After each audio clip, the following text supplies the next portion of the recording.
The small town of Oak Ridge woke as it always did, sprinklers ticking across manicured lawns, screen doors creaking open for the morning paper. But at exactly 7:45 a.m., Eleanor Jenkins paused while watering her petunias, her arthritis-gnarled hand frozen mid-air. Down Maple Street came the most extraordinary sight in their otherwise ordinary town. 8-year-old Emma Whitaker walked with her chin up, blonde pigtails catching the morning light. But it wasn't the child who made Mrs. Jenkins catch her breath. It was the 6 massive German shepherds moving in perfect formation around her. The dogs' tongues lolled from their mouths, yet their amber eyes remained vigilant, scanning every doorway, every parked car, every shadowed corner. "There she goes again," muttered Mr. Peterson from next door. "Someone ought to do something about those beasts." Mrs. Jenkins shook her head slowly. "Those aren't just pets, Henry. Those are sentinels keeping a promise to a dead man." Leave a like and share your thoughts in the comments, along with the city you're watching from. Now, let's continue with the story. Emma Whitaker had not always been the solemn child who walked through Oak Ridge with an honor guard of canines. Before 6 months ago, she had been like any other second grader, laughing on the playground, collecting sparkly erasers, begging for ice cream after dinner. But that was before the accident, before her father, Major Robert "Bobby" Whitaker, former Special Forces and decorated war hero, had disappeared on a fishing trip, his boat found splintered against the rocks of Jefferson Point, with no body recovered. Sarah Whitaker worked double shifts at Oak Ridge Memorial Hospital, her nurse's scrubs often still on when she fell asleep on the couch. At 36, grief had carved new lines around her eyes. She loved her daughter fiercely, but struggled to understand the bond between Emma and the 6 German shepherds that her husband had trained with military precision before his death. The dogs had always been Bobby's project. He'd acquired them as puppies 4 years ago, after his final deployment. Commander was the unquestioned alpha steel gray, with intelligent eyes that seemed to understand human speech. Shadow, with his black coat, could disappear into darkness and reappear without warning. Ranger, whose nose could detect the faintest sense, had a distinctive white blaze on his chest. Duchess, the only female, was lean and quick, her protective instincts especially strong toward Emma. Scout, the smallest but fastest, had one ear that flopped forward while the other stood straight. And Titan, massive even by German shepherd standards, brought up the rear of their formation, a living wall of muscle and loyalty. The town of Oak Ridge. Virginia had mixed feelings about the Whitaker dogs. Some, like Eleanor Jenkins, saw their devotion as something almost sacred. Others, like Principal Patterson at Oak Ridge Elementary, considered them a liability and a disruption. The school board had already held 2 emergency meetings about the dog situation. What no one in town knew, not even Sarah, was that Bobby Whitaker's death had been no accident. No one knew that before he disappeared. He had spent countless hours teaching Emma special commands, whispered words that would direct the dogs in scenarios he prayed would never come. No one understood that every morning, when those 6 dogs surrounded one small girl, they were fulfilling the final order of their master: protect her, they're coming. Principal Elaine Patterson's sensible heels clicked across the polished linoleum as she approached the playground fence, where 6 German shepherds lay in a semicircle, watching a blonde, pigtailed girl on the swings. "Mrs. Whitaker, she said into her cell phone, her voice tight with practiced patience. This is the third time this week. The school board has been very accommodating considering your situation. But I cannot have 6 large dogs on school property. The liability alone. Sarah Whitaker's exhausted voice came through the speaker. I understand, Mrs. Patterson, truly. But they won't leave her. We've tried everything. Well, try harder, Principal Patterson snapped, immediately regretting her tone. She softened. Sarah, I know it's been difficult since Bobby passed, but these dogs are disrupting the entire school. Parents are calling. The Stevenson boy is terrified of dogs after being bitten last year. As if on cue, Commander's ears perked up. The massive gray shepherd turned his intelligent gaze toward the principal, regarding her with an almost human assessment. A shiver ran down Patterson's spine. I'll be there in 20 minutes. Sarah sighed. I just got off my shift. The principal watched as 3 fourth-grade boys approached Emma on the playground. The dog's posture changed instantly, not aggressive, but alert. Muscles tensed beneath thick fur. One of the boys, Tyler Collins, the known schoolyard bully, reached out to tug one of Emma's pigtails before his hand made contact. Scout, the smallest, fastest shepherd, was on his feet, a low warning rumble in his throat. Tyler froze, then backed away slowly. The dogs settled once more. They're not dangerous, Emma had explained countless times in her small, serious voice. They just don't like mean people.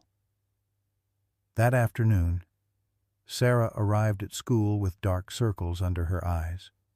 Her hospital scrubs wrinkled from her 12-hour shift. At 36, she looked a decade older, grief and exhaustion etching premature lines around her mouth. I don't know what else to do, she admitted, watching Emma reading on a bench, the dogs arrayed around her like sentinels. Bobby trained them. They only respond to his commands or Emma's. Have you considered... Principal Patterson hesitated. Finding them new homes separately. Sarah's laugh held no humor. We tried, after the funeral. My brother took Shadow, 12 miles away. Shadow was back before morning, scratching at Emma's window. She rubbed her temples. We tried again with Duchess. Same result. It's like they made a promise to Bobby. Across the playground, Billy Thompson, a shy boy with thick glasses, approached Emma hesitantly. The dogs observed but remained calm as he sat beside her, showing her something in a book. It was the first time Patterson had seen Emma smile in weeks. As Sarah and the principal talked, neither noticed the dark sedan that cruised slowly past the school, the driver's eyes lingering on the girl and her canine guardians. That evening, as Emma performed her nightly ritual of feeding the dogs each with their own bowl, arranged in a precise semicircle in the backyard, plus a 7th bowl set apart. For when Daddy comes home, she noticed something different about Commander's collar, a small bulge that hadn't been there before. With small, careful fingers, she explored the inside of the sturdy leather, finding a folded scrap of paper tucked into a hidden pocket. Her heart hammered as she recognized her father's cramped handwriting. The 7th bowl holds more than food. Dig deep, ladybug. Emma glanced around to make sure her mother wasn't watching from the kitchen window. Sarah didn't understand about the dogs, about the silent messages they sometimes carried. With Bobby's nickname for her ladybug burning in her mind, Emma slipped the note into her pocket. That night, after her mother had fallen asleep on the couch, another late movie keeping her company through the lonely hours, Emma crept into the backyard. The dogs followed silently, forming a protective circle as she knelt beside the seventh bowl, the one that had remained empty since Bobby disappeared. She dug into the soft earth beneath it, her fingers soon striking something solid. A small waterproof container emerged from the dirt, the kind her father had always used for his camping trips. Inside was a folded piece of paper with a strange series of letters and numbers, and a small key across town. Sheriff Frank Sullivan sat at his kitchen table. Bobby Whitaker's accident report spread before him. Something about the splintered boat, the missing body, the timing of it all had never sat right with him.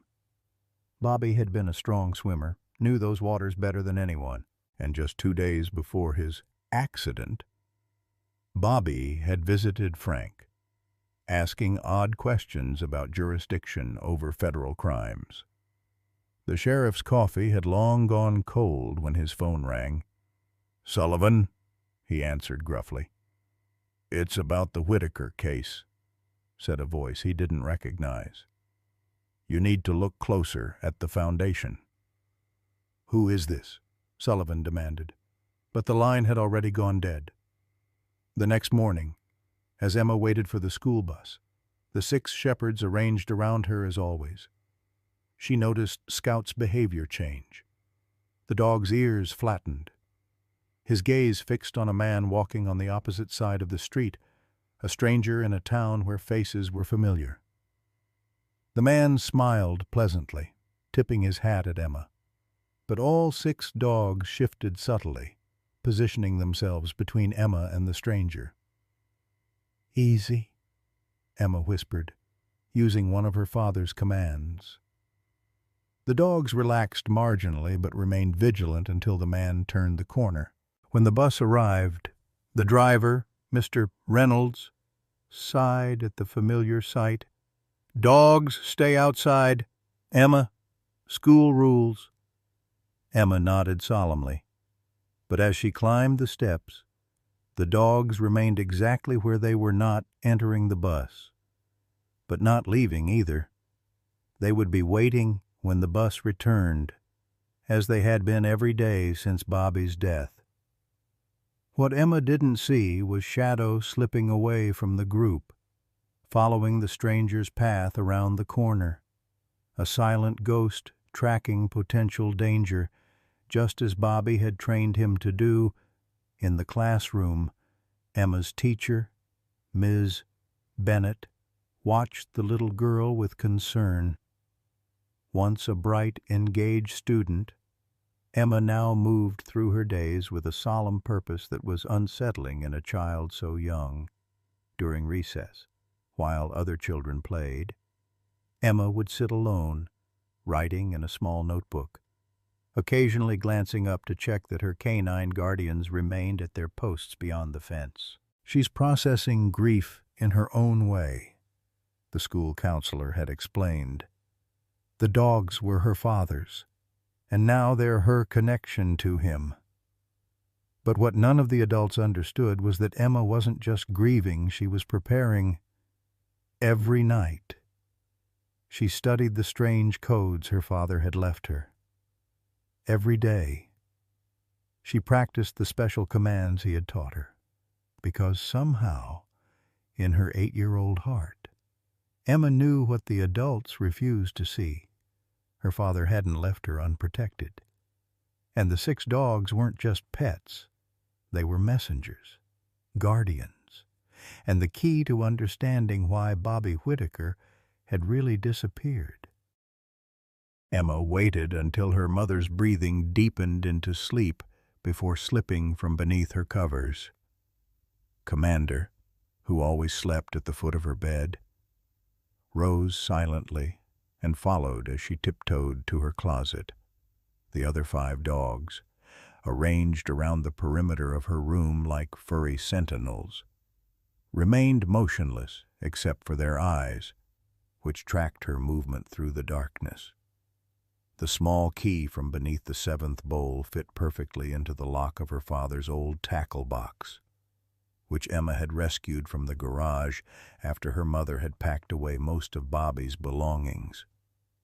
Inside, beneath fishing lures and tangled line, Emma found what she was looking for, a sealed envelope with, "For Ladybug, if I die," written in her father's bold handwriting. Her small hands trembled as she broke the seal. Inside were several pages covered in Bobby's familiar scrawl, along with hand-drawn diagrams of the dogs in various positions and a list of commands Emma had never heard before. "My brave Ladybug," the letter began.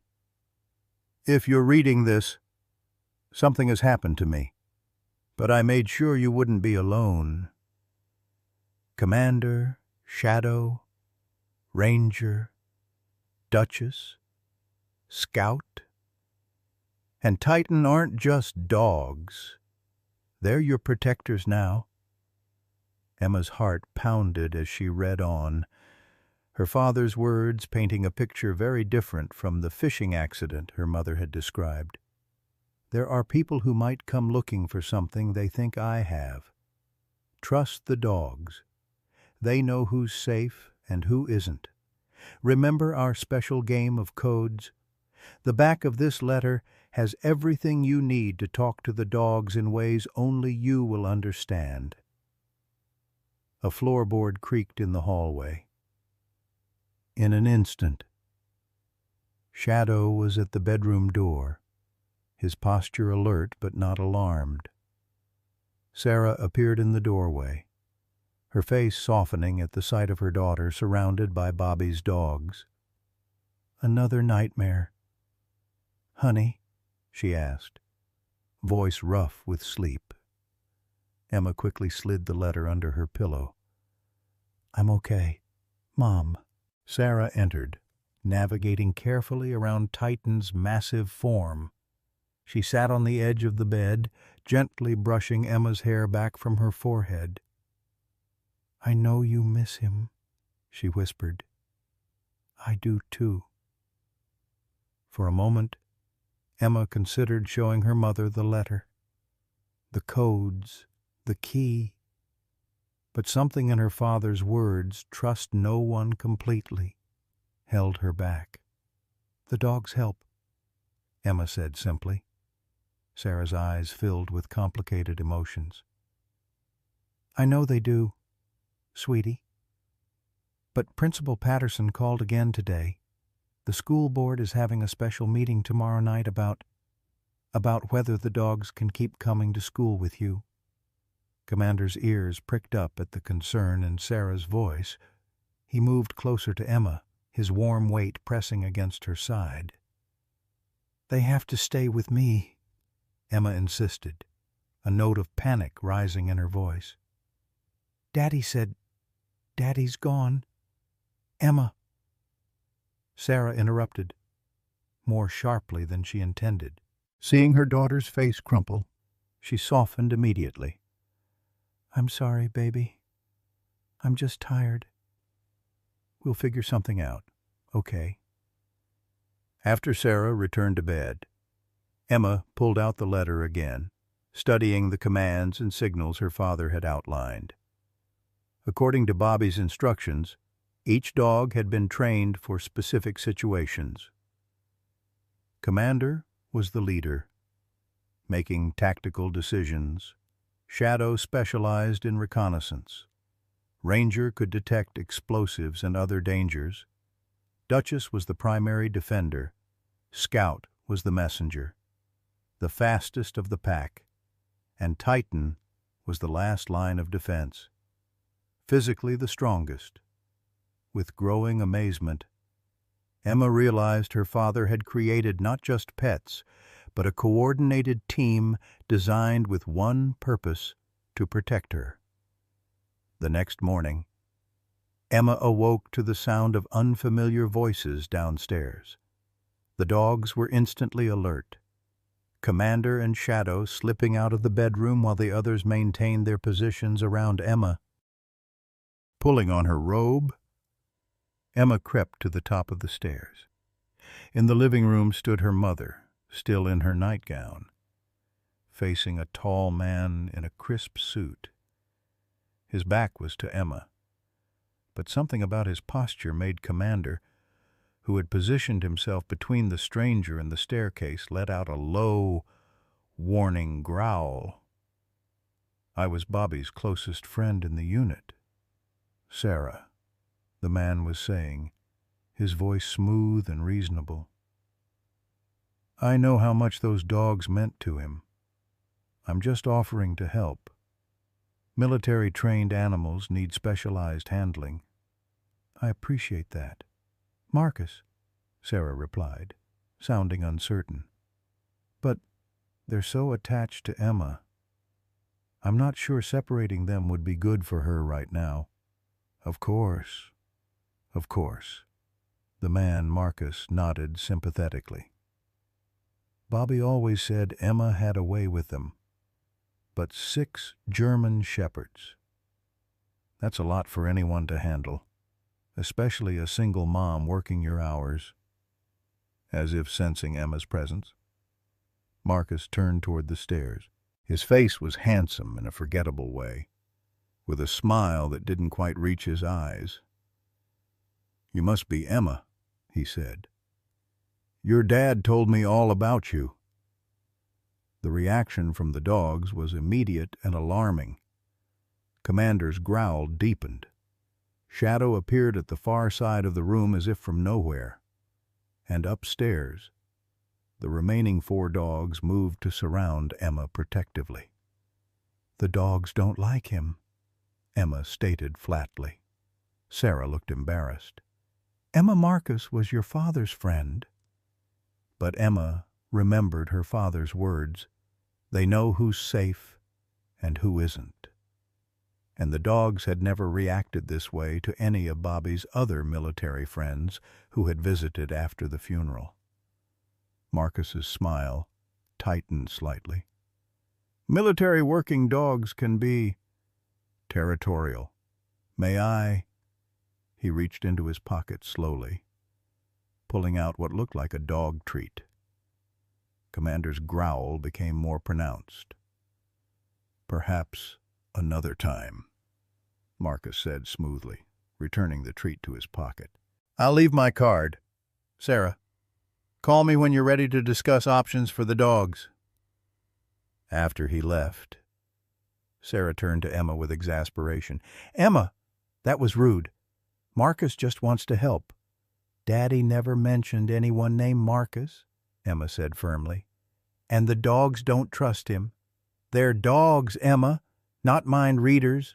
Sarah's voice rose with stress. "The school board is meeting tonight. Principal Patterson is talking about involving animal control. I'm trying to find solutions." That night, after her mother left for the school board meeting, Emma took out her father's letter again. The coded instructions at the back were complex, but Bobby had been teaching Emma codes and puzzles since she was 5. It was their special game. After an hour of work, she deciphered the first message: "Shed lockbox blue key under Commander's bed." Heart racing. Emma slipped into the backyard with all 6 dogs forming a protective circle around her. The old garden shed still contained many of Bobby's tools and equipment that Sarah hadn't had the heart to clear out. Under the dog bed Commander used when they spent time in the shed, Emma found a small blue key taped inside one of the metal legs. The key opened a lockbox hidden behind a false panel in the shed wall. Inside was a phone, a thick folder of documents, and another letter. "If you've found this, things are worse than I hoped." Her father's handwriting began, "Someone is coming. Ladybug. Someone who thinks I have information that could hurt them. The truth is, I do." The rest of the letter contained details that made little sense to Emma. Something about a group called the Foundation that Bobby had discovered was using humanitarian missions as cover for illegal weapons sales in Afghanistan. Bobby had collected evidence, but before he could bring it to the proper authorities, he'd realized he was being watched. "I've made arrangements to protect you and your mother," the letter continued. "The dogs are part of that protection. If Marcus Reynolds approaches you, do not trust him. He works for them." Emma's blood ran cold. Marcus, the man who had been in their living room just hours ago. At that moment, Commander's posture changed. His ears pricked forward, his body tensing. Shadow and Scout moved toward the shed door while Ranger, Duchess, and Titan tightened their circle around Emma. Through the small shed window, Emma saw headlights pulling into their driveway. Her mother wasn't due back for at least another hour. Commander gave a soft woof, the alert signal Bobby had trained into him. Someone was coming, and according to her father's warning, they weren't safe. Emma's heart hammered in her chest as she watched the unfamiliar black SUV idle in their driveway. Commander's muscles tensed beneath his thick fur, a low rumble building in his throat. She quickly gathered her father's documents, stuffing them into her backpack before slipping out the shed's back door, the 6 dogs moving in perfect formation around her. "Kitchen door," she whispered to Commander. One of the basic commands her father had taught her years ago. The massive gray shepherd immediately adjusted course, leading the pack toward the house's rear entrance.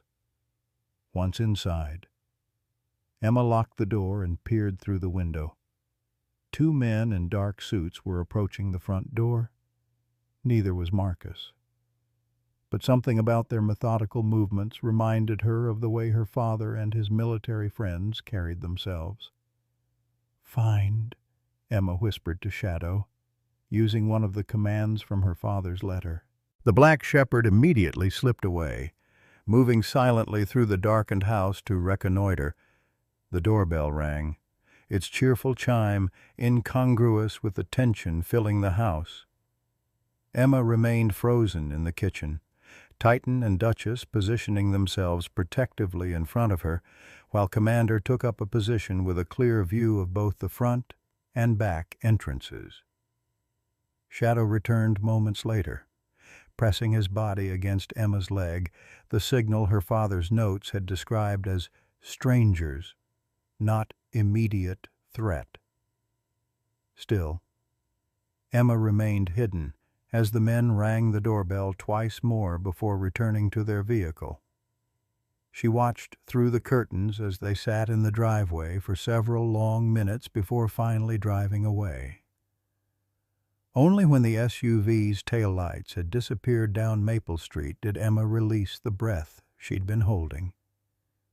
She pulled out her father's letter again, studying the special whistle commands he had documented.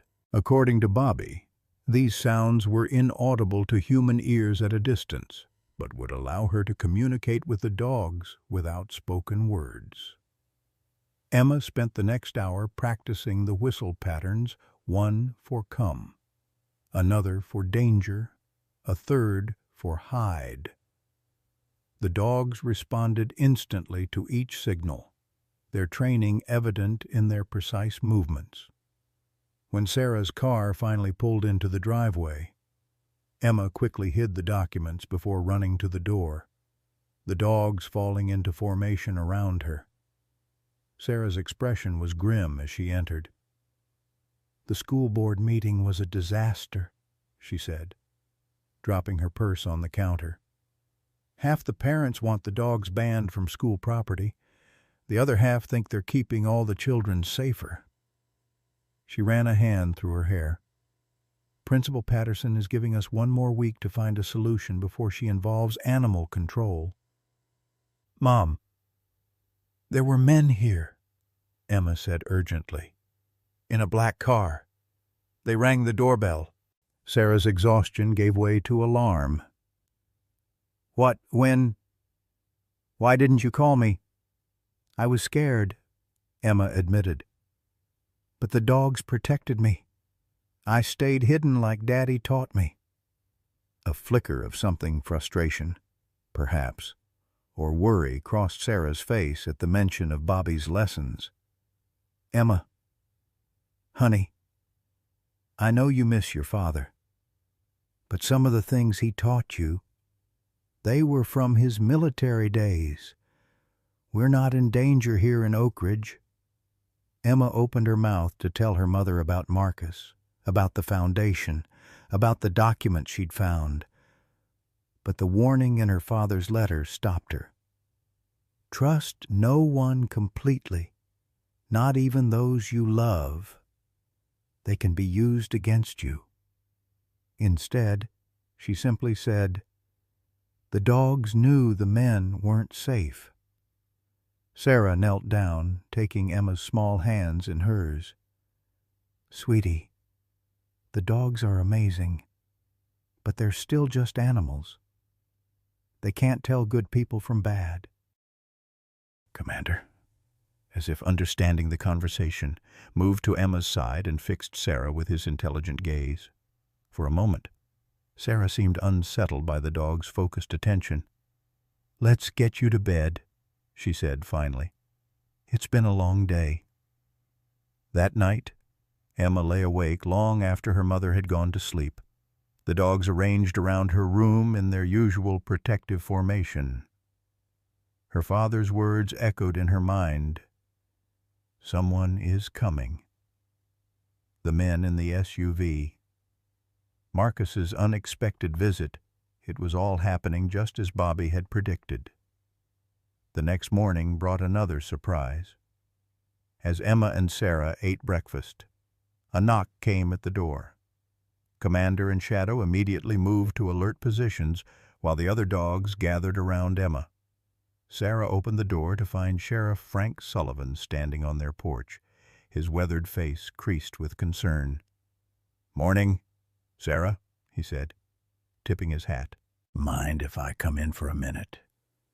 The dogs relaxed slightly at the sheriff's presence, another good sign, according to her father's notes. Bobby had written that Frank Sullivan was one of the few people in town who could be trusted completely. "What brings you by, Frank?" Sarah asked, pouring him a cup of coffee. The sheriff's eyes flickered to Emma before returning to Sarah. "Just following up on a few things about Bobby's accident. Some new information has come to light." Sarah glanced meaningfully at Emma. "Maybe we should discuss this later." "Actually," Sheriff Sullivan said gently, "I'd like to ask Emma something, if that's all right." Emma sat up straighter, suddenly feeling important. The sheriff had never asked for her input before. "Emma," he began, his voice kind but serious, "did your dad ever mention something called the Foundation to you?" The question sent a jolt through Emma's body. Commander, sensing her reaction, pressed closer to her side. "Frank," Sarah interjected. "She's 8 years old, whatever investigation you're conducting." "It's okay, Mom," Emma said quietly. She turned to the sheriff. "He didn't tell me about it, but I found a letter." Sarah's face paled. "What letter, Emma? What are you talking about?" Before Emma could answer, the sound of a car pulling into their driveway silenced the conversation. Through the window, Emma saw Marcus Reynolds emerging from a sleek black sedan, his smile as practiced and cold as it had been the day before. The reaction from the dogs was immediate and unmistakable. Commander's hackles rose, a deep growl rumbling in his chest. Shadow slipped into the shadows of the hallway. While Ranger positioned himself between Emma and the front door, Duchess and Scout flanked Emma on either side, with Titan bringing up the rear of their defensive formation. "Sarah," Sheriff Sullivan said quietly, his hand moving subtly toward his holster. "Do you know that man?" "That's Marcus Reynolds," Sarah replied, confused by both the sheriff's reaction and the dog's behavior. "He was in Bobby's unit. He came by yesterday offering to help with the dogs." The sheriff's expression hardened. "Sarah, there was no Marcus Reynolds in Bobby's unit. I checked the roster myself yesterday." A heavy knock sounded at the door. "Sarah, it's Marcus. I brought those training resources I mentioned." Emma tugged urgently at Sheriff Sullivan's sleeve. "The shed," she whispered. "Daddy left proof in the shed." The next hours passed in a blur of activity. Sheriff Sullivan had called for backup, keeping Marcus talking at the front door while Deputy Wilson circled around to the back of the house. Emma led Sarah to the shed, showing her the hidden compartment and the documents Bobby had left behind. Sarah's hands shook as she read through the evidence her husband had compiled: photographs, financial records, and a detailed report on how the Foundation, a supposedly humanitarian organization operating in conflict zones, was actually a front for illegal weapons sales to insurgent groups. "Bobby was going to report them," Sarah whispered, horror dawning on her face. "That's why he—" She couldn't finish the sentence, the reality of her husband's accident finally becoming clear. By afternoon, the Whitaker home had become the center of a quiet but intense law enforcement operation. FBI agents arrived from the Richmond field office, taking possession of Bobby's documents and interviewing Sarah at length. Emma sat in the kitchen with a kind female agent who specialized in working with children, the 6 dogs refusing to leave her side despite the agent's initial concerns about their presence. "Your dad trained these dogs really well," the agent commented, watching as Commander maintained his vigilant position by the door. "They're not just trained," Emma said solemnly. "They promised Daddy they'd protect me." That evening, as law enforcement finally cleared out of their home, Sarah sat Emma down in the living room, the dogs arranged around them in their usual protective circle. "Emma, honey," Sarah began, her voice gentle but serious, "I owe you an apology. I thought your father's precautions with the dogs were excessive. I didn't understand." Emma leaned against her mother's side. "Daddy knew the bad people might come?" Sarah nodded, tears filling her eyes. "Yes, he did, and he made sure you would be safe."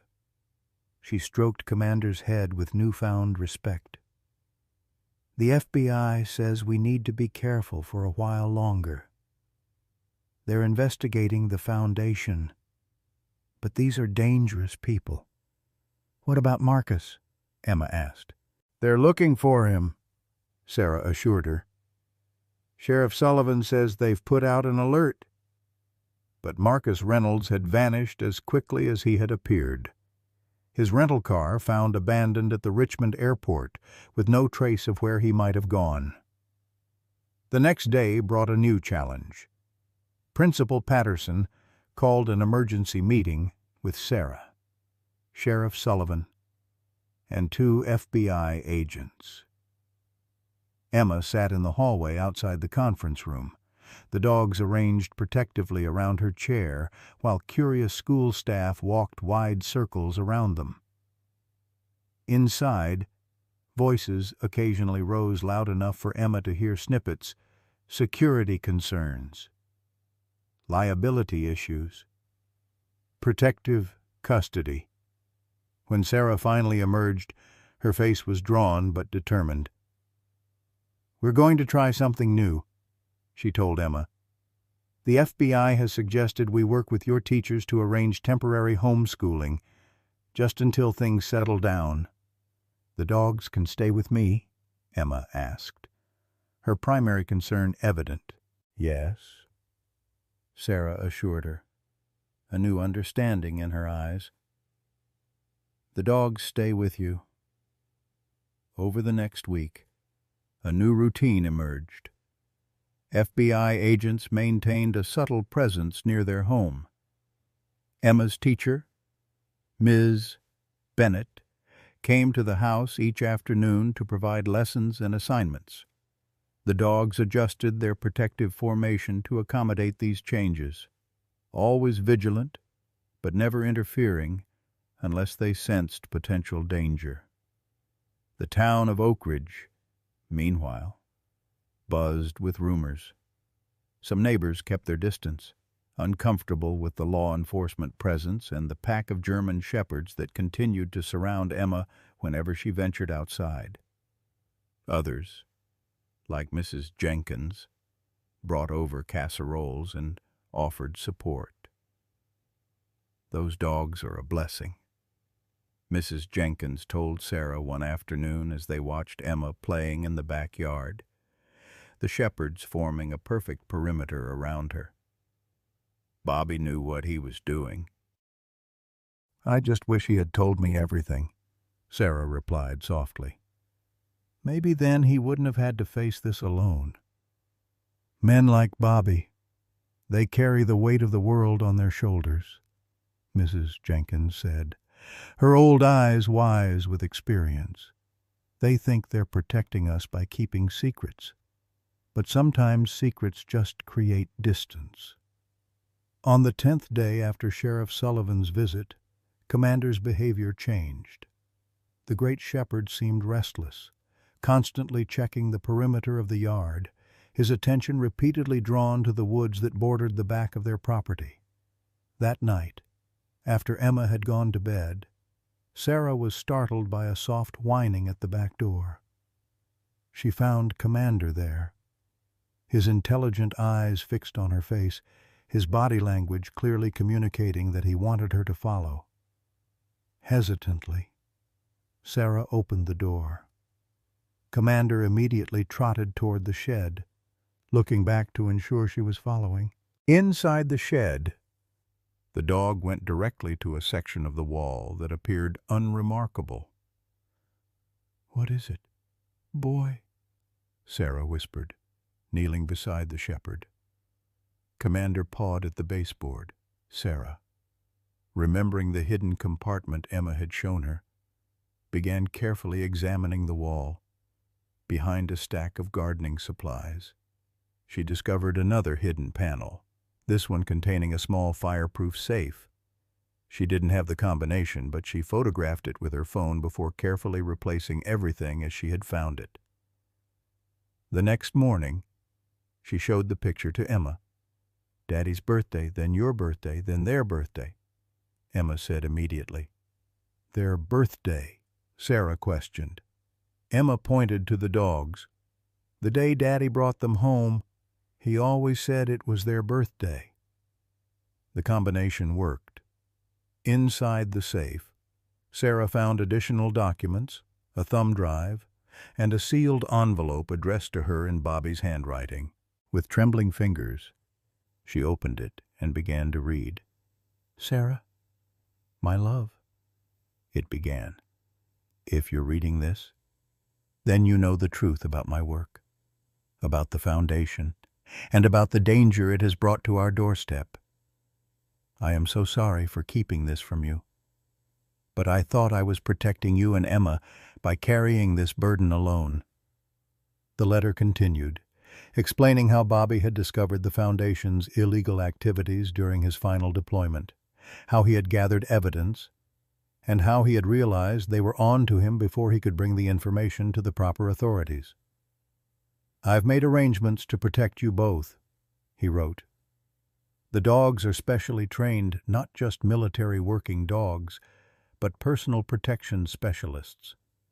Each has been conditioned to recognize specific threats and to protect Emma at all costs.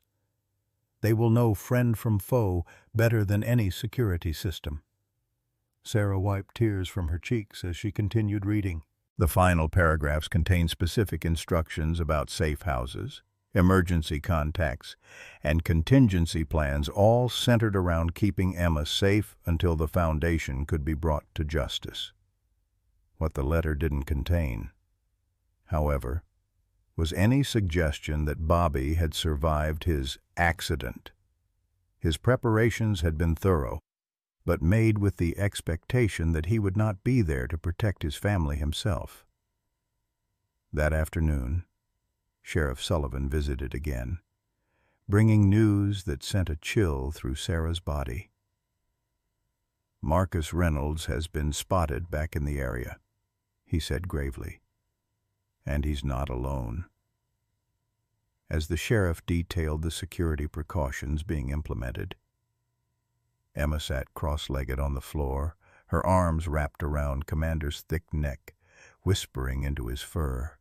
To Sarah, it looked like her daughter was simply seeking comfort from her beloved pet. But Emma was actually practicing the special whistle commands from her father's instructions, preparing for what she somehow knew was coming. That night, Sarah insisted Emma sleep in her room, the dogs arraying themselves around the bed in their protective formation. As darkness fell over Oak Ridge, 6 pairs of alert canine eyes remained open, watching, waiting. Their muscles tensed for the danger their training told them was approaching. What none of them knew was that 15 miles away, in a motel room just outside town limits, Marcus Reynolds was meticulously cleaning a weapon while speaking on a secure phone line. "The dogs are the problem," he was saying. "Whitaker trained them too well. We can't get close to the girl or the documents as long as they're in the picture." He paused, listening to instructions from the other end. "Understood. We move tomorrow night. The mother and child will be handled as collateral damage, unavoidable casualties." As he ended the call, Marcus allowed himself a small smile. Bobby Whitaker had been clever, but no amount of canine protection could stand against what was coming. By this time tomorrow, the Foundation's secrets would be secure once more, and Emma Whitaker's guardians would be nothing but a tragic footnote in a small-town newspaper. The morning dawned with an unnatural stillness that set Sarah's nerves on edge. Emma had barely touched her breakfast, instead watching Commander, who remained stationed by the front window, his posture unusually rigid. The other dogs, typically rotating through their patrol patterns around the house, had tightened their formation, staying closer to Emma than normal. "They know something," Emma said quietly, her small hand resting on Duchess's head. Sarah was about to offer a reassurance when the phone rang. Sheriff Sullivan's grave voice confirmed her fears. "Sarah, we've got a situation. 2 men matching the description of Marcus's associates were spotted at the gas station on Route 16 this morning. FBI is sending additional agents, but they're coming from Richmond. I'm positioning deputies near your house, but I need you to be ready to move quickly if necessary." Sarah glanced at Emma, who was watching her with those solemn eyes that had aged decades in the past 6 months. "We'll be ready," Sarah promised, hanging up just as a knock sounded at the front door. Commander's reaction was immediate, a low, warning growl that Sarah had learned to trust. She motioned for Emma to stay back as she approached the door cautiously, peering through the peephole. On the porch stood Marcus Reynolds, dressed in an official-looking suit, complete with an ID badge clipped to his lapel. Next to him stood a woman in similar attire. "Mrs. Whitaker?" Marcus called through the door, his voice professionally pleasant. "I'm here representing the Department of Defense. We need to speak with you regarding your husband's service records." Sarah backed away from the door, grabbing her phone to call Sheriff Sullivan. Before she could dial, Emma tugged at her sleeve. "Mom!" she whispered urgently, pointing toward the kitchen window. Through the glass, Sarah could see a third person moving along the side of the house. "Upstairs," Sarah whispered, grabbing the emergency bag she'd prepared following the FBI's instructions. "Now!" Emma moved with a practiced efficiency that broke Sarah's heart. No child should be so accustomed to emergency evacuations. The dogs moved with them, Shadow and Scout taking point up the stairs while Titan and Ranger created a barrier behind them. In Sarah's bedroom, Commander went straight to the window overlooking the backyard, his ears alert. Outside, 2 more men were approaching the back door. "They're surrounding us," Sarah realized, her voice tight with fear as she dialed Sheriff Sullivan. The sheriff answered immediately. "Sarah, we're 3 minutes out." "They're already here," Sarah interrupted. "5 of them. Marcus is at the front door." "Get to the safe room," Sullivan ordered. "We're coming in hot." The safe room was Bobby's home office, which he had retrofitted with a reinforced door and basic supplies. Sarah had thought it paranoid when he installed it 2 years ago. Now, she was profoundly grateful. As they moved toward the office, the sound of breaking glass came from downstairs, someone forcing entry through the back door. Commander made a soft, distinctive sound that Emma recognized from her father's training notes. "Mom," she said, her voice steady despite the fear in her eyes. "The dogs need to split up." "What? No, Emma, we need to stay together." "It's part of Daddy's plan," Emma insisted. "Commander, Shadow, and Duchess will stay with us. The others need to create a distraction." Before Sarah could object, Emma gave a complex whistle pattern. Immediately, Ranger, Scout, and Titan broke away, moving down the hallway toward the staircase while the remaining 3 dogs herded Sarah and Emma into the office. The sounds that followed were chaotic, barking, shouting, the crash of furniture. Sarah locked the reinforced door, then pulled Emma to the far corner of the room, the 3 remaining dogs forming a protective semicircle around them. "They're buying us time," Emma explained, her voice small but certain. "Daddy trained them for this." Through the window, Sarah could see flashing lights approaching, Sheriff Sullivan and his deputies. But Marcus and his team were already inside the house. Heavy footsteps pounded up the stairs, followed by angry voices. "The dogs are loose in the neighborhood. Johnson's down. One of those mutts took a chunk out of his leg." "Find the girl," came Marcus's cold command. "She's the one who knows where Whitaker hid the original files." A fist pounded on the office door. "Mrs. Whitaker, we know you're in there. This doesn't have to get messy. We just need the information your husband stole." Commander's growl deepened, his powerful body tensed to spring.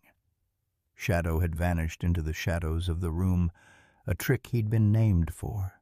Duchess pressed herself protectively against Emma. "The FBI and local sheriff are already here," Sarah called back, trying to keep her voice steady. "You've got nowhere to go. Marcus."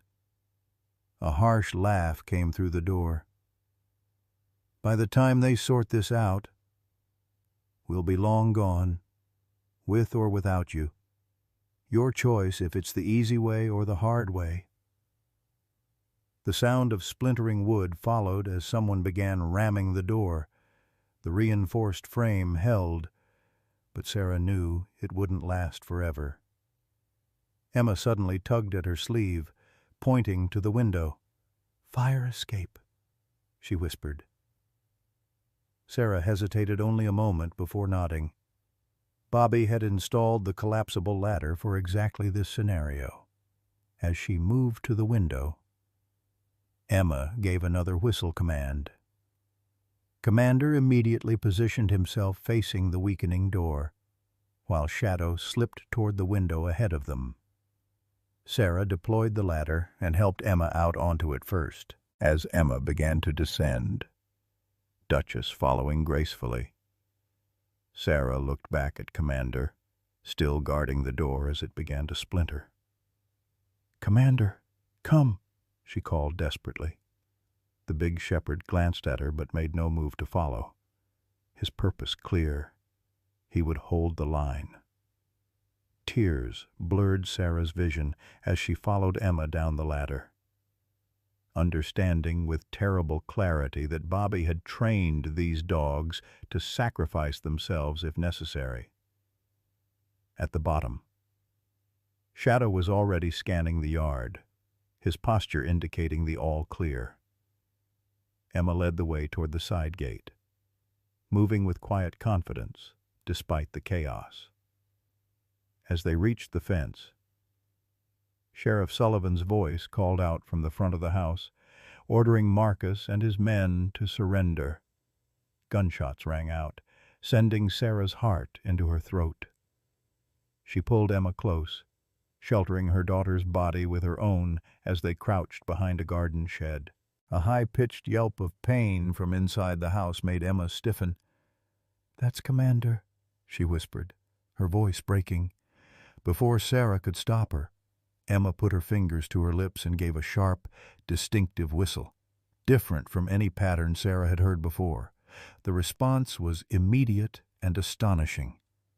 From different directions came Scout, Ranger, and Titan, converging on their position with military precision. They must have circled back after leading some of Marcus's men away. "We need to get to Sheriff Sullivan," Sarah said, scanning the yard for the safest path. Emma shook her head. "Not yet. We need to follow the contingency plan." "What contingency plan?" Sarah asked. Bewildered, instead of answering, Emma turned to Ranger, giving a complex series of hand signals that Bobby must have taught her in secret. The dog immediately pressed his nose to the ground, sniffing purposefully before turning toward the woods that bordered their property. "This way," Emma said with quiet authority, starting toward the tree line with the 4 dogs forming a protective diamond around her and Sarah. As they reached the edge of the woods, more gunshots sounded from the house, followed by shouts and the wail of additional sirens. Sarah wanted desperately to look back, to know what was happening to Commander, to see if the sheriff was winning the confrontation. But Emma kept moving forward with unwavering purpose, and Sarah forced herself to focus on keeping up with her daughter. They followed a narrow trail for nearly half a mile, moving deeper into the woods until they reached a small clearing. In the center stood an old hunting cabin that Sarah recognized. It had belonged to Bobby's father, abandoned for years after the old man's death. "Daddy showed me," Emma explained, leading the way to the cabin door. "He said if bad people ever came, I should bring you here." Inside, the cabin was surprisingly well maintained, stocked with non-perishable food, water, first aid supplies, and even a small generator. Bobby had prepared this place as a safe house without ever telling Sarah. "How long have you known about this?" Sarah asked, watching as the dogs took up defensive positions around the cabin. "Since last summer," Emma replied. "Daddy brought me here for camping trips. He taught me and the dogs all the paths through the woods." Sarah sank onto a chair. The full weight of what Bobby had done, the elaborate precautions, the secret training, the contingency plans, finally hitting her. He had known the danger was real, had prepared for every possibility, including his own death. "He tried to tell me," she whispered, tears streaming down her face. I thought he was being paranoid after his last deployment. I didn't listen. Emma leaned against her mother. He knew you might not understand. That's why he taught me and the dogs in secret. Her small face crumpled suddenly. Commander stayed behind to protect us, just like Daddy did. Sarah pulled her daughter close, both of them seeking comfort in each other's arms as the dogs maintained their vigilant watch. Hours passed with no sign of pursuit. As dusk approached, Sarah began to worry about their next move. The cabin was secure, but they couldn't stay indefinitely. She was considering their options when Shadow, stationed at the front window, suddenly perked up his ears. Sarah tensed, reaching for the hunting rifle Bobby had stored in the cabin. "Emma, get back," she whispered. But Emma was watching Shadow's body language intently. "He's not alarmed," she said. "He's excited." Before Sarah could respond, a distinctive whistle sounded from outside, a pattern she'd heard Emma use with the dogs. Shadow immediately raced to the door, whining with uncharacteristic excitement. Emma's face lit up with hope. "That's Daddy's emergency recall," she exclaimed, rushing to the door despite Sarah's attempt to hold her back. Sarah raised the rifle, her heart pounding as Emma threw open the cabin door. In the gathering twilight stood Sheriff Sullivan, his uniform disheveled and a small cut bleeding on his forehead. Beside him, limping but very much alive, was Commander. "Commander!" Emma cried, dropping to her knees as the injured shepherd limped forward to press his great head against her chest. "He saved my life," Sheriff Sullivan said, his voice gruff with emotion. "One of Marcus's men had me cornered. This dog came out of nowhere." Sarah lowered the rifle, relief flooding through her. "What happened, Marcus?" "In custody," Sullivan confirmed, along with 3 of his associates. One got away, but we've got roadblocks set up. He knelt to check Commander's injury, a bullet graze along his flank. "This boy needs a vet, but he'll be okay. Tough as nails, just like his master, just like his—" As if responding to some unheard command, all 6 dogs suddenly tensed, their attention focused on the path leading deeper into the woods behind the cabin. Sullivan immediately drew his weapon, positioning himself in front of Sarah and Emma. "Stay inside," he ordered, his voice dropping to a whisper. "Someone's coming."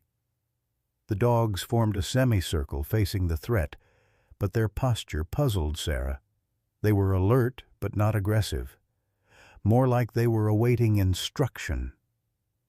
A twig snapped in the darkness beyond the clearing.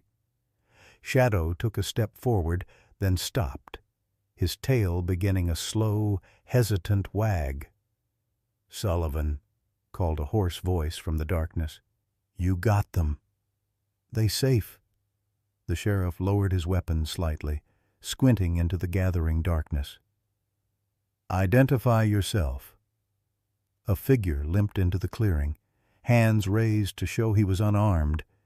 Even in the dim light, there was something hauntingly familiar about his gaunt frame and careful movements. Commander suddenly broke formation, racing toward the newcomer with a joyful whine, completely at odds with his military training.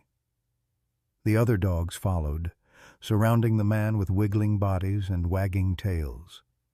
Emma went completely still, her small hand clutching Sarah's with painful intensity. "Daddy," she whispered, her voice a mixture of disbelief and desperate hope. As the man stepped fully into the light from the cabin doorway, Sarah's world tilted on its axis. Thinner, with a ragged beard and a deep scar running down one side of his face, but unmistakably, impossibly alive. Bobby Whitaker had come home. Sarah Whitaker couldn't breathe. The world narrowed to a single impossible point, the gaunt figure standing at the edge of the clearing, surrounded by joyful dogs. Her husband, Bobby, alive. Emma broke free from her grasp, sprinting toward her father with a cry that contained months of grief and longing. Bobby dropped painfully to one knee. His arms opening to receive his daughter as commander circled them both, whining with unrestrained joy. "How?" Sheriff Sullivan stammered, his weathered face reflecting Sarah's own shock. "We found your boat, the blood." Bobby held Emma tightly against his chest, his eyes meeting Sarah's over their daughter's head. The apology and pain in his gaze kept Sarah frozen in the cabin doorway, unable to move toward the ghost who had returned to them. "It wasn't safe to come back," Bobby said, his voice rougher than Sarah remembered. "They had people everywhere, law enforcement, military contacts. I had to make them believe I was dead." His arms tightened around Emma. "I never wanted to leave you, Ladybug. Never." Sheriff Sullivan holstered his weapon, moving closer to examine Bobby with disbelieving eyes. "You've been alive this whole time, watching from a distance while your family grieved?" A shadow of anguish crossed Bobby's scarred face. "I was captured the night of the accident. The Foundation had been tracking me for weeks.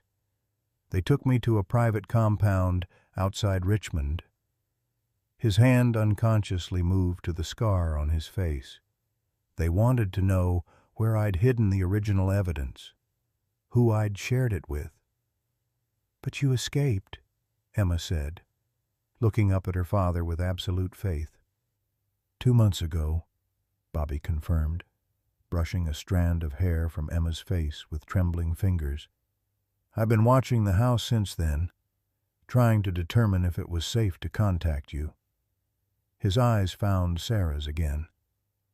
"They had surveillance on you. If I'd come home, they would have killed all of us." Sarah finally found her voice, though it emerged as little more than a whisper. "You let us think you were dead." Bobby carefully disentangled himself from Emma and stood, wincing as he put weight on his clearly injured leg. "Sarah, Scout!" Emma suddenly cried out, noticing that the smallest shepherd had collapsed at the edge of the clearing. The dog's breathing was labored, a dark stain spreading across his light fur. Bobby was at the dog's side in an instant, his trained hands moving over Scout's body with gentle efficiency. "Gunshot wound," he said grimly. "He must have been hit during the confrontation at the house and followed us on pure adrenaline." "We need to get him to a vet," Sarah said, medical training overriding her emotional turmoil as she knelt beside them. "No time," Bobby replied. "He's losing too much blood." He looked at Sheriff Sullivan. "First aid kit in the cabin red box under the bed." As Sullivan hurried to retrieve it, Bobby stroked Scout's head, whispering something that made the dog's tail thump weakly against the ground. Emma pressed against her father's side, tears streaming down her face. "He was the first one I trained," Bobby told her softly. "The smallest, but the bravest. He always wanted to prove himself." Sarah watched the tenderness in Bobby's scarred hands as he worked to save the dog. The same hands that had prepared secret hideouts and trained protection dogs without her knowledge. Hands that had written letters and created codes rather than simply telling her the truth. Love and anger warred within her, neither gaining the upper hand. Sheriff Sullivan returned with the medical kit, and Bobby worked quickly to extract the bullet and stop the bleeding. His movements were practiced. Sarah realized with a chill that he had likely treated similar wounds on himself during his months in hiding. "Will he be okay?" Emma asked, her voice small and frightened. Bobby didn't offer false reassurance. "I don't know. Ladybug. He's lost a lot of blood." As if understanding the gravity of the moment, the other 5 dogs formed a circle around their fallen packmate, Commander resting his great head on Scout's side, a low whine emanating from his throat. Sarah finally moved toward her husband, kneeling across from him as he worked on the injured dog. "I should have known," she said softly. "The dogs, they never believed you were gone. Commander would sit for hours, staring at the lake where they found your boat." Bobby's hands stilled momentarily. "They were my insurance policy. I knew if anything happened to me, they would protect you both. I trained them to recognize certain people as threats, to understand specific patterns of behavior." His voice broke slightly. "I never thought I'd have to activate those protocols." "How did you know Marcus would come?" Sheriff Sullivan asked, maintaining a watchful eye on the surrounding woods. "Because I fed him false information before my accident," Bobby explained, applying a pressure bandage to Scout's wound. "I told him the original evidence was hidden at the house, that only Emma knew the location. It was a test of loyalty. And he failed it." Sarah processed this new information, a horrible realization dawning. "You used our daughter as bait." Bobby's head snapped up, his eyes fierce. "I gave her guardians, 6 of the best trained protection dogs in the country, and I watched every single day, ready to intervene if they somehow got past the dogs." "But you didn't intervene," Sarah countered, her voice rising with renewed anger. "Not when the school threatened to call animal control. Not when strange men came to our door. Not when your daughter cried herself to sleep every night for months." Emma's small voice interrupted their brewing argument. "He couldn't. Mom. He was making sure the bad people were caught." She looked up at her father with complete understanding. "That's why you trained the dogs to bring us here if something happened. So you could protect us without letting the bad people know you were alive." Bobby's eyes filled with tears as he nodded. "You always were too smart for your own good. Ladybug." Scout stirred beneath Bobby's hands, a weak whimper escaping him.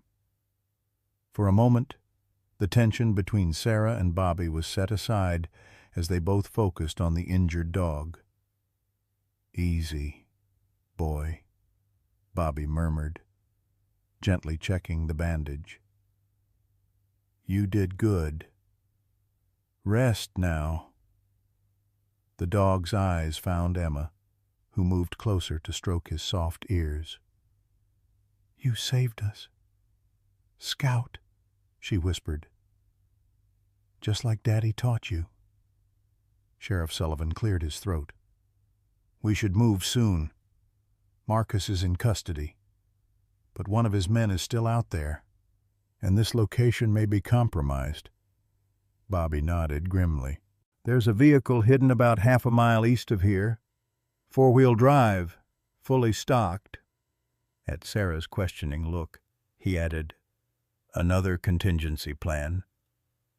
As Bobby carefully lifted Scout into his arms, Sarah was struck by the painful dichotomy of the moment her husband returned from the dead, cradling an injured dog who had been willing to die to protect her daughter.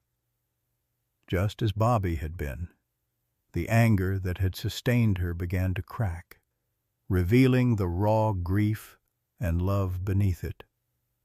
The small procession moved deeper into the woods, Bobby leading despite his injured leg, Scout cradled against his chest. The remaining 5 dogs maintained a protective formation around them, Commander occasionally ranging ahead to scout the path. Emma walked close to her father, as if afraid he might disappear again if she let him out of her sight. Sarah followed a few steps behind, her emotions too complex to name. "I need to know everything," she said finally, breaking the tense silence. "No more secrets, Bobby. No more half-truths and contingency plans I'm not aware of." Bobby glanced back at her, his face vulnerable in a way she'd rarely seen before his death. "Everything," he agreed quietly. "But some of it's going to be hard to hear." "Try me," Sarah challenged, her voice steady despite the turmoil inside. "I buried you 6 months ago. I've been a single mother to our traumatized daughter while fighting the entire town over your paranoid security measures. I think I can handle the truth." A shadow crossed Bobby's face as he adjusted Scout's weight in his arms. "The Foundation isn't just a rogue humanitarian organization, Sarah. It has connections at the highest levels of government. What I uncovered in Afghanistan—" He broke off, glancing meaningfully at Emma. Sarah understood. Some revelations would have to wait until their daughter wasn't listening. As they reached the hidden vehicle, a nondescript SUV with tinted windows, Sarah realized that her husband's return brought as many questions as answers. Bobby Whitaker had risen from the dead, but the danger that had taken him from them was still very much alive. The dogs loaded into the vehicle with practiced efficiency. Scout carefully laid across the back seat with Emma beside him, her small hand resting protectively on his side, as Bobby prepared to drive them to safety. Sarah caught his arm. "Promise me," she said, her voice low and intense. "Promise me you won't disappear again." Bobby's scarred face held a wealth of pain and regret as he covered her hand with his own. "I promise," he whispered. "Whatever comes next, we face it together." The safe house was nothing like Sarah had expected. Located 3 hours from Oak Ridge in the Blue Ridge Mountains, the modest cabin appeared abandoned from the outside, with overgrown vegetation and weathered siding. Inside, however, it was clean, well-stocked, and surprisingly comfortable, clearly maintained by someone Bobby trusted. Scout had been stabilized with Bobby's expert care, now resting on a thick blanket near the fireplace, Commander keeping constant vigil beside his injured packmate. The remaining dogs patrolled the perimeter of the property in rotating shifts, a routine they seemed to know by heart. Emma had finally succumbed to exhaustion, falling asleep on a small bed in the corner room, surrounded by Duchess and Titan. Sarah watched her daughter's peaceful face, marveling at her resilience throughout the harrowing journey. Emma had remained steady, following her father's instructions with the calm certainty of someone much older than her 8 years. In the main room, Bobby spread documents across a worn wooden table, while Sheriff Sullivan made secure calls to the FBI agents handling Marcus Reynolds' case. Sarah stood by the window, watching Shadow patrol the tree line, her mind still struggling to reconcile the husband she had mourned with the man who now sat a few feet away. "I think it's time for that explanation," she said finally, turning to face Bobby. "The full version?" Bobby looked up from his papers, exhaustion evident in the lines of his face. The scar that ran from his temple to his jaw looked angry in the cabin's dim light. "Where do you want me to start?" "The beginning," Sarah replied, sitting across from him. "Afghanistan. What you found? Bobby rubbed his hand across his beard, a nervous gesture she remembered from before. It was supposed to be a routine mission. My team was providing security for a Foundation humanitarian shipment. Medical supplies, food, that sort of thing. His eyes darkened with memory. But one of the crates broke during offloading. Instead of medicine, it was filled with next-generation weapons prototypes, the kind that aren't supposed to exist outside classified military facilities. Sheriff Sullivan joined them at the table, his weathered face grim. The Foundation was running weapons to insurgents. Worse, Bobby replied. They were running American weapons to multiple sides of regional conflicts, creating arms races, prolonging wars, all while publicly presenting themselves as peacemakers. He pulled out a weathered notebook. I started documenting shipments, dates, personnel. The deeper I dug, the worse it got. The Foundation has connections in defense contracting, intelligence agencies, even Congress. Why not just report it through official channels? Sarah asked. Bobby's laugh held no humor. I tried. My first attempt was routed to a Foundation operative within military intelligence. That's when the surveillance started. He reached for Sarah's hand across the table. I knew they'd be coming for me, but I thought I had time to get the evidence to the right people. The fishing accident, Sarah said quietly. Bobby nodded. They caught up with me sooner than I expected. 3 men ambushed me at Jefferson Point. I managed to wound 2 of them, but the third got the drop on me. His hand unconsciously moved to his scarred face. They wanted to know where I'd hidden the evidence, who I'd told when I wouldn't talk.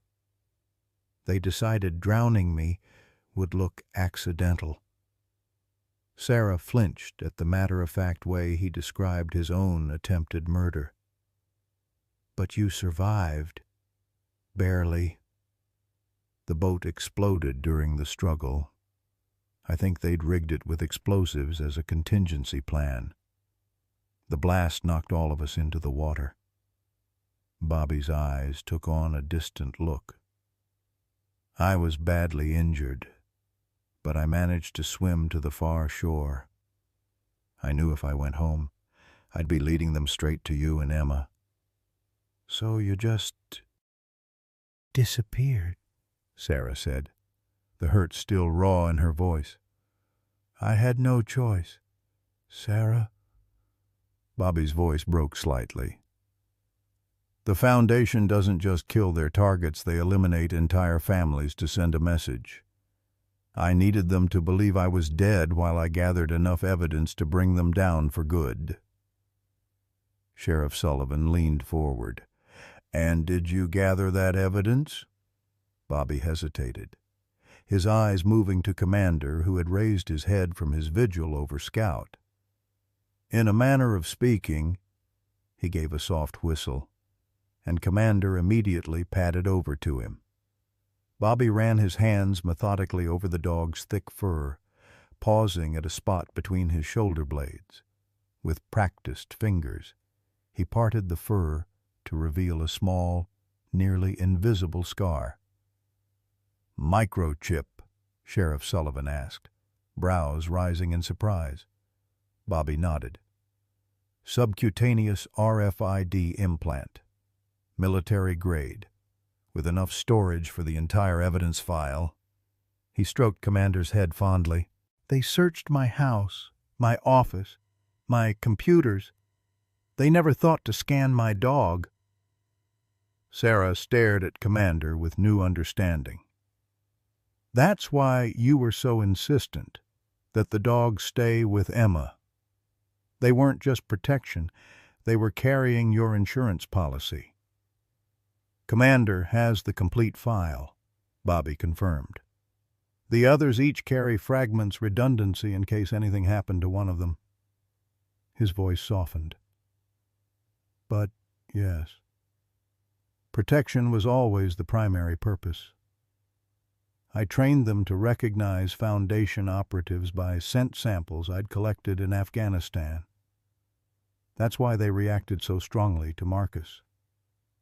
Sheriff Sullivan shook his head in amazement. You turned your dogs into a covert intelligence network. I did what was necessary to protect my family and expose the Foundation, Bobby replied without apology. The FBI has been building a case based on the partial evidence I managed to get to them before my accident, but it wasn't enough for indictments. With Commander's data, they can bring down the entire organization. Sarah's mind reeled with the implications. Her husband hadn't just been paranoid. He'd been methodically preparing for a war with a powerful shadow organization, using their daughter and family pets as unwitting operatives in his crusade. "What about Emma?" she asked, her voice hardening. "Did you ever consider what this would do to her? She's 8 years old, Bobby. She shouldn't have to live with this kind of fear, this kind of responsibility." Pain flashed across Bobby's scarred face. "Every single day," he whispered. "I questioned myself every single day. But I knew if the Foundation realized I was alive, they'd use both of you to get to me. The dogs were my compromise, a way to keep Emma safe without bringing her directly into this mess." "Except she was in it anyway," Sarah countered. "Those special commands, the coded messages, the secret cabin visits, you were training her just like you trained the dogs." Before Bobby could respond, a soft sound from the doorway drew their attention. Emma stood there in her rumpled clothes, her blonde hair tangled from sleep. Duchess, a silent shadow beside her. "I asked him to," she said simply. "I knew something was wrong after his last deployment.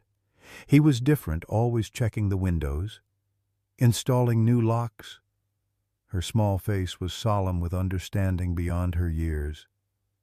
"When he started training the dogs, I wanted to help. I made him teach me, too." Sarah felt her heart breaking at the lost childhood revealed in those quiet words. Bobby rose from his chair, crossing to kneel in front of his daughter despite his injured leg. "I never should have involved you, Ladybug," he said, his voice thick with regret. "That was my mistake." Emma shook her head stubbornly. "You always said knowledge is the best protection. That's why you read me military history instead of bedtime stories." Her chin lifted in a gesture so reminiscent of Bobby that Sarah couldn't help but see the genetic line connecting them. "I'm not scared because I know what to do. The other kids at school, they don't know anything about danger. That's scarier." A pained silence followed Emma's declaration. Sarah watched her husband and daughter, two pieces of the same puzzle, both damaged by the choices Bobby had made, yet bound by an understanding she wasn't entirely part of. Sheriff Sullivan cleared his throat. "We should get some rest.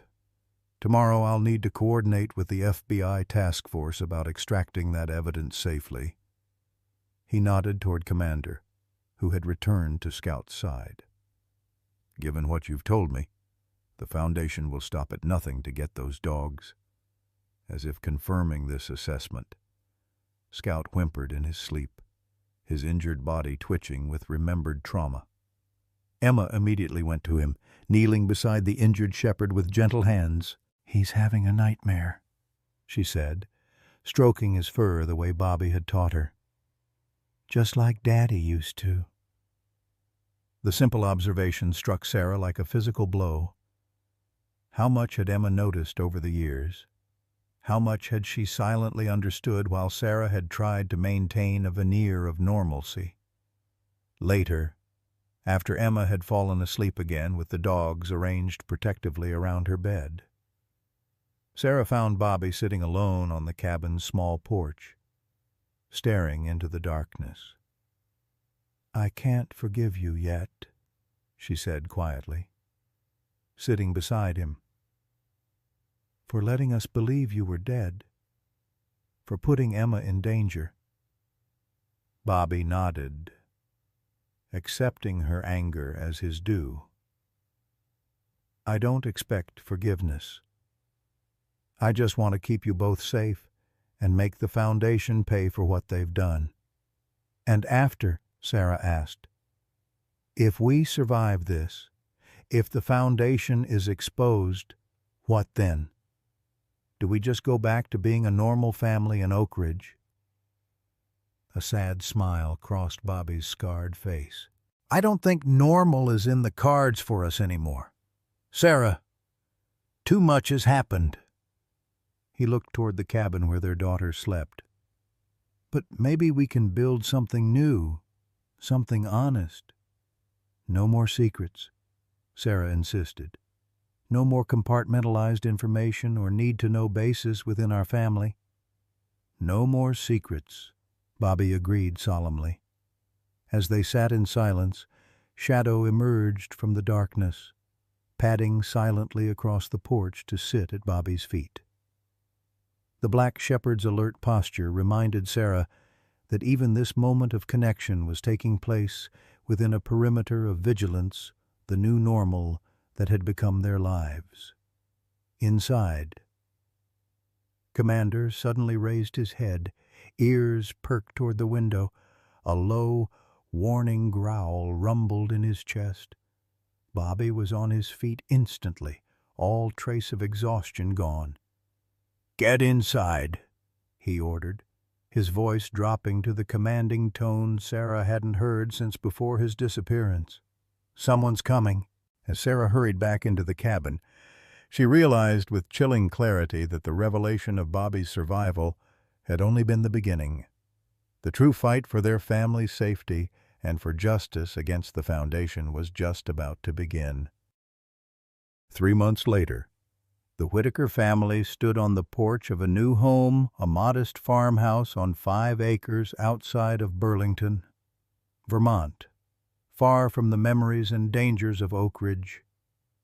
The autumn leaves had turned the surrounding landscape into a canvas of red and gold, a beauty that still felt surreal after the chaos they had survived. Scout, now fully recovered, romped through the fallen leaves with renewed vigor, his near-death experience seemingly forgotten in the joy of exploration. The other 5 shepherds maintained their protective habits, but with a newfound relaxation to their vigilance, a reflection of the family they guarded. Ms. Marcia, from next door, brought another casserole, Emma announced, returning from the mailbox with Commander at her side. At 9 years old, her birthday celebrated during their transition to this new life, she still carried a seriousness beyond her years, but smiles came more easily now, moments of childish delight breaking through the solemn exterior more frequently. Sarah watched her husband limp down the porch steps to help Emma with the mail. Bobby's physical wounds had largely healed, the scar on his face fading from angry red to a silvery line that Emma claimed made him look like a pirate. The psychological scars ran deeper, evident in his restless sleep and hypervigilance. But those, too, were slowly improving. The night at the mountain cabin had indeed marked the beginning of the final confrontation with the Foundation. Marcus Reynolds' captured associate had led the FBI to a Foundation safe house, while the evidence stored in Commander's microchip had provided the smoking gun needed for high-level indictments. The resulting investigation had sent shockwaves through Washington, with arrests reaching into defense contracting companies, intelligence agencies, and even 2 congressional offices. The Whitakers had spent 6 weeks in protective custody while the case unfolded, the dogs providing both security and comfort during endless debriefings and testimony preparations. Bobby's resurrection had complicated matters legally explaining why he had faked his death rather than going to authorities, but his extensive evidence and the attempt on his family's life ultimately vindicated his actions. Now, under new identities provided by the Witness Security Program, they were building a life that balanced vigilance with normalcy. Bobby worked remotely as a security consultant. Sarah had found a position at the local hospital. Emma attended a small private school where, for the first time since her father's death, she wasn't followed by 6 German shepherds, though Commander still accompanied her, now officially registered as a service animal. Final tally from Ms. Eleanor, Bobby said, holding up a letter as he and Emma returned to the porch. Eleanor Jenkins, their elderly neighbor from Oak Ridge, and one of the few people who knew their new location, had appointed herself their correspondent with their old community. "What's the gossip this time?" Sarah asked, making room for Bobby on the porch swing. The Thompson boy, Billy, organized a dog appreciation club at school. Bobby read, a smile tugging at his lips. Apparently, he credits our pack with inspiring him to overcome his fear of large breeds. Emma beamed. I told him Duchess was the gentlest one. Remember when she let him pet her at recess? Sarah nodded, remembering the shy boy who had been one of Emma's few friends in those difficult months. And what about Principal Patterson? Bobby's smile widened. Transferred to an administrative position at the district office. Eleanor says there's a petition circulating to name the new playground Whitaker Park in recognition of our family's extraordinary service to the community. Debbie. They don't even know the half of it, Sarah murmured, thinking of the classified aspects of the Foundation case that would remain sealed for decades. The 6 dogs suddenly perked up their ears, turning toward the long driveway. Moments later, the sound of an approaching vehicle confirmed their alert. Bobby tensed momentarily. Old habits died hard, but relaxed when Sheriff Sullivan's familiar truck came into view. Frank Sullivan, who had taken early retirement after the events in Oak Ridge, had become one of their few regular visitors, serving as both a connection to their past and a partner in processing all they had experienced. "Uncle Frank," Emma called, racing down the steps to meet him as he parked, the dogs forming their habitual semicircle around her. Sullivan emerged from his truck with a wide grin, a fishing rod in one hand and a bakery box in the other. "Thought I'd see if your dad wants to try the bass fishing at Lake Champlain," he called. "And I brought your mom's favorite cinnamon rolls." As the men discussed fishing prospects and Sarah examined the pastries, Emma slipped away to the large oak tree at the edge of the yard, Commander faithfully at her side. From her pocket, she withdrew a small notebook, a diary of sorts, where she recorded her observations and memories. "They're happy today," she wrote, glancing back at her parents laughing with Sheriff Sullivan on the porch. "Mom doesn't flinch when Dad touches her anymore. Dad slept through the night twice this week."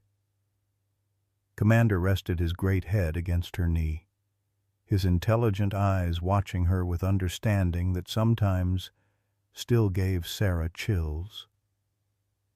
The bond between Emma and the dogs remained profound, though different now that the immediate danger had passed. They were protectors still, but also companions in healing. Later that evening, after Sullivan had departed with promises to return for fishing the next morning, the family gathered in the living room. The television news briefly mentioned another arrest connected to the Foundation case. A former military contractor extradited from South America. Bobby reached for the remote, turning off the report. "Enough of that," he said quietly. "Movie night." It was a new tradition they had established, Friday evenings dedicated to childhood classics Emma had missed during the tumultuous past year. Sarah brought popcorn from the kitchen while Emma arranged pillows on the floor, creating the nest where she and the dogs would inevitably end up. As The Wizard of Oz began to play, Sarah found herself studying her family instead of the screen. Bobby, still alert, but increasingly present in these quiet moments. Emma, curled between Duchess and Titan, her small hand absently stroking Scout's healed flank. The other dogs arranged in their customary positions around the room, guardians at rest but never fully off duty. They were changed, all of them, by the crucible they had survived. The innocence of their life in Oak Ridge was gone forever, replaced by a hard-won wisdom about danger and sacrifice. But something new had emerged from those ashes, a family forged by fire, bound not just by blood, but by shared survival. Outside, autumn leaves drifted past the windows as darkness fell. Inside, surrounded by 6 loyal shepherds, the Whitakers continued their most important mission, learning to live again. Commander lifted his head suddenly, ears perked toward the window, but after a moment he relaxed, settling back against Emma's side with a contented sigh. Just the wind in the trees, for tonight. At least. They were safe. "I love you," Bobby said quietly to Sarah, his scarred hand finding hers in the flickering television light. "I know," she replied, the simple acknowledgement containing all the complex emotions of their journey, the anger and betrayal gradually giving way to understanding and, finally, forgiveness. On the floor, Emma had fallen asleep, surrounded by her guardians, her face peaceful in a way it hadn't been for over a year. Tomorrow would bring new challenges in their healing process, new adjustments to their altered reality. But tonight, in this moment, the family that had nearly been destroyed by secrets had found their way back to each other, different, damaged, but ultimately unbroken, and the 6 German shepherds, their extraordinary mission accomplished, kept watch, still not out of duty now, but out of love. When Emma Whitaker walks to school surrounded by 6 German shepherds, folks in Oak Ridge whisper behind their hands. But those who've lived long enough know that protection comes in many forms, and family bonds can survive even the darkest storms. Bobby Whitaker's decision to train those dogs before his death wasn't paranoia. It was the desperate love of a father who would move heaven and earth to keep his child safe. Remember when we raised our own children in a simpler world, before we had to worry about the dangers lurking in every shadow? The world has changed, but a parent's devotion remains the same. This story reminds us that the most powerful legacy we leave isn't in our possessions or achievements, but in the measures we take to protect those we love long after we're gone, like Commander keeping his silent vigil at Emma's bedside. We stand watch over our families through seasons of danger and peace. And when life tears us apart, like the Whitakers, sometimes the path back to each other requires the faithful guidance of those who never stopped believing in our return. In the end, aren't we all just trying to find our way home?